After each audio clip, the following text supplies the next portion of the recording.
नवघर पोलिसांच्या मार्फत एका बांगलादेशी महिलेला ताब्यात घेण्यात आले आहे। तिच्याकडे इकडे वास्तव्यास असण्याचे कोणतेही पुरावे नसल्याने गुन्हा दाखल करण्यात आला आहे। मीरा भाईंदर शहरात गेल्या काही दिवसांपासून अनेक बांगलादेशी नागरिक हे अवैधरित्या शहरात वास्तव्य करत असल्याचे उघडकीस आले असून त्यांच्यावर पोलिसांच्या मार्फत कारवाई देखील करण्यात आली आहे।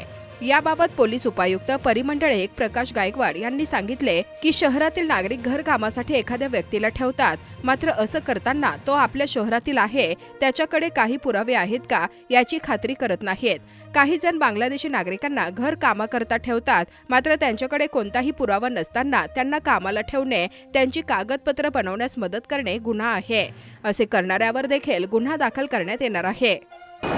मीरा भाईंदरच्या सर्व नागरिकांना पोलीस विभागातर्फे आवाहन आहे की आपण कुठलाही व्यक्ती कामाला ठेवताना त्याची शहानिशा करून घ्या। तो व्यक्ती बांगलादेशी, म्यानमार, पाकिस्तान किंवा इतर देशातला नायजेरियन नागरिकसुद्धा काही मिळून आलेले जे विनापरवानगी भारतामध्ये वास्तव्य करतात।